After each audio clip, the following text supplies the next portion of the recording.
I'm Sachin Tendulkar. Whatever level you reach, getting better never stops.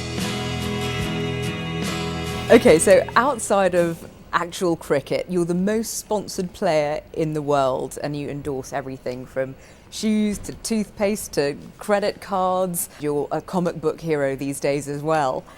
How much does all that other peripheral stuff feature in your life? It started in obviously in the day I started playing for India. The offers started coming to me, and the first 4 or 5 years, my brother looked after everything, and then I signed up with WorldTel so that I could focus only on cricket and nothing else. And there was a clear-cut understanding between us that nothing comes in between cricket. So whenever I was touring or practicing, there were no commercial shot or no commercial obligations were taking place at that time, and that really worked very well for me. So I would say the other side was also equally important, which also gave me a lot of exposure, taught me a lot of things in life other than cricket. But the fact was it was all happening because of cricket, and my focus always stayed on cricket. The rest of the things happened around cricket, and even today cricket is the focal point. Cricket is the ultimate thing for me. The rest of the things happen around cricket. It's as simple. Let's just talk about your history in this game. Every little boy in this country wants to be a Sachin Tendulkar. When you were a kid, is this what you dreamt for yourself?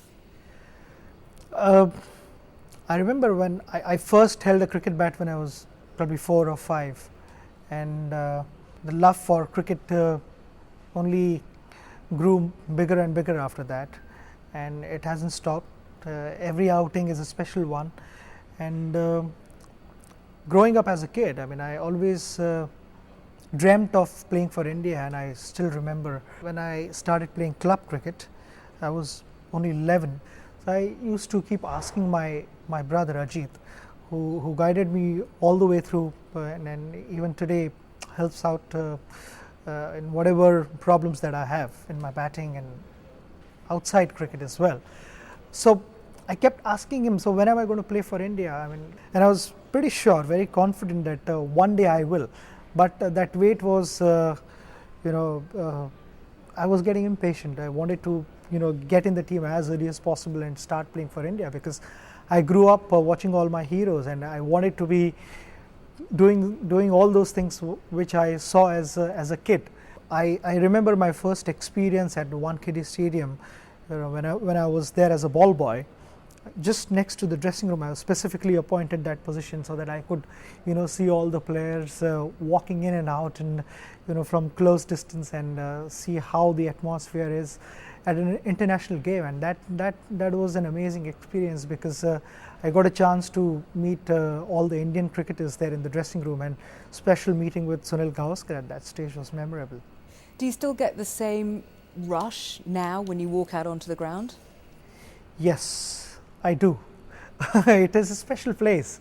That is what I've dreamt of as a kid, and I'm living that dream, and it's just fabulous. Every time I walk out, you hear the crowd going crazy. It's just a special feeling. I consider myself so fortunate that I can walk out there in the middle and the whole stadium is backing me.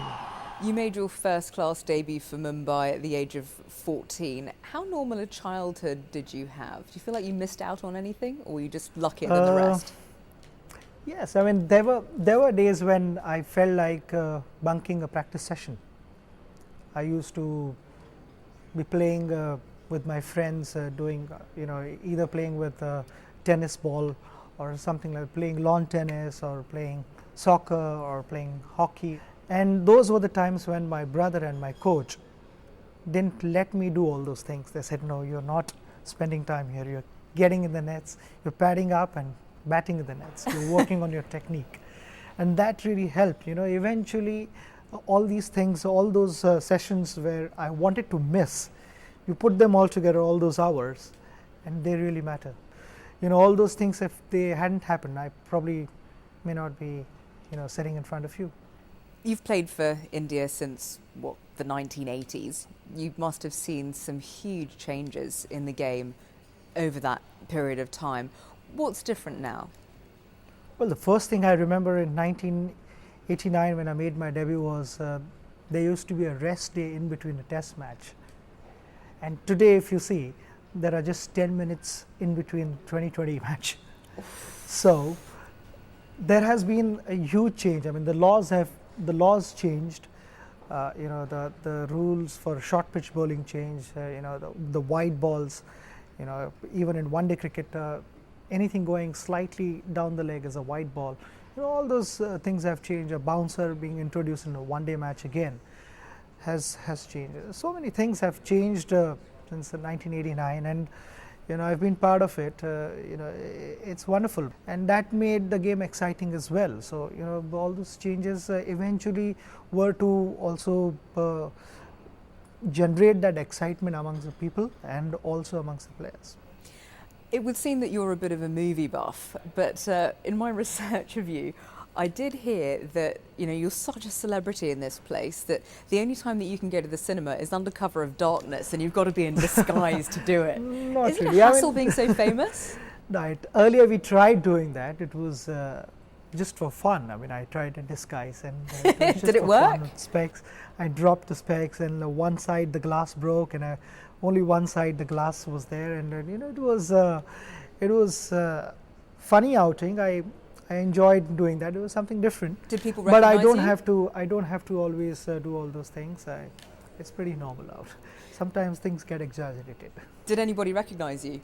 They did because from my hair, I mean, they could recognize. I used to have long hair. Yeah, I remember. Nowadays it's a little shorter side, but from my hair they could recognize me. Yeah. What do your kids think of the fact that their dad is, revered and treated as a god in this country? To be honest, I didn't discuss cricket with my kids, both of them. My son is now 8, but almost till the age of 4 or so, I didn't discuss anything about cricket with him. He didn't know. Just to tell you a story about my daughter, I mean, when I started a restaurant, the teacher in their class they normally read out newspapers and just let them know what's happening around. So my daughter was probably 4 at that time, and she didn't know anything about the restaurant and all that. The teacher said there is Sachin Tendulkar, a cricketer.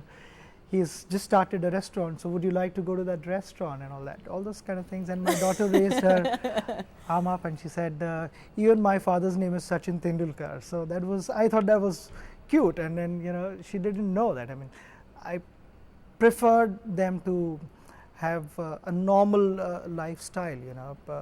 Any child should be brought up in a manner where he has total freedom, and there is no pressure on him. And that is what I believe, and we both, me and Anjali, we've both tried to do that with both our kids. Your wife, Anjali. That's right. I mean, Great name. That's what. Yes, Anjali is a great name.